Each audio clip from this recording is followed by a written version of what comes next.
অতিবৃষ্টিতে জলমগ্ন সিলেট নগরীসহ ৫ উপজেলার ২ লক্ষাধিক মানুষ পানিবন্দী জীবন কাটাচ্ছে।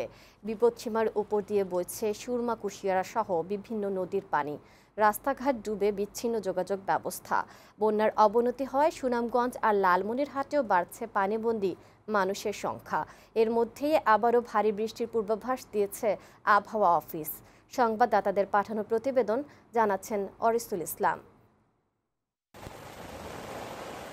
বন্যার পানিতে ভেসেছে সিলেটবাসীর এবারের ঈদের আনন্দ। পানিতে তলিয়ে আছে রাস্তাঘাট, ঘরবাড়ি। আনন্দের বদলে তাই এবার ঈদে দুর্দশাই হয়েছে তাদের সঙ্গী।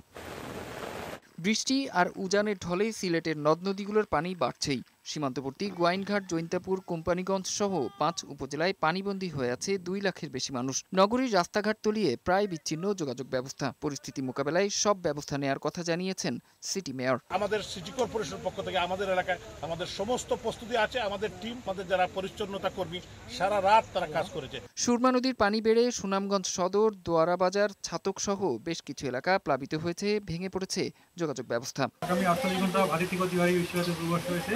সেক্ষেত্রে পানি আরও বৃদ্ধি পেতে পারে এবং বন্যা পরিস্থিতি আরও অবনতি হতে পারে। রাস্তাগুলো খুলে দেওয়ার জন্য আমরা নির্দেশনা প্রদান করেছি এবং এই বন্যাকে কেন্দ্র করে কেউ যেন দ্রব্যমূল্যের দাম বৃদ্ধি করতে না পারে সেজন্য আমাদের নজরদারি অব্যাহত রয়েছে। ভারী বৃষ্টি হচ্ছে মৌলভীবাজারেও। আবহাওয়া অধিদপ্তর জানিয়েছে সিলেট অঞ্চলে আরও ৭ দিন ভারী বৃষ্টি হতে পারে। বৃষ্টিপাত বৃদ্ধি পাওয়ার কারণে সিলেটে এখন অস্থায়ীভাবে জলাবদ্ধতা তৈরি হয়েছে। আগামী ১ সপ্তাহ সিলেটে টানা বৃষ্টিপাতের সম্ভাবনা রয়েছে।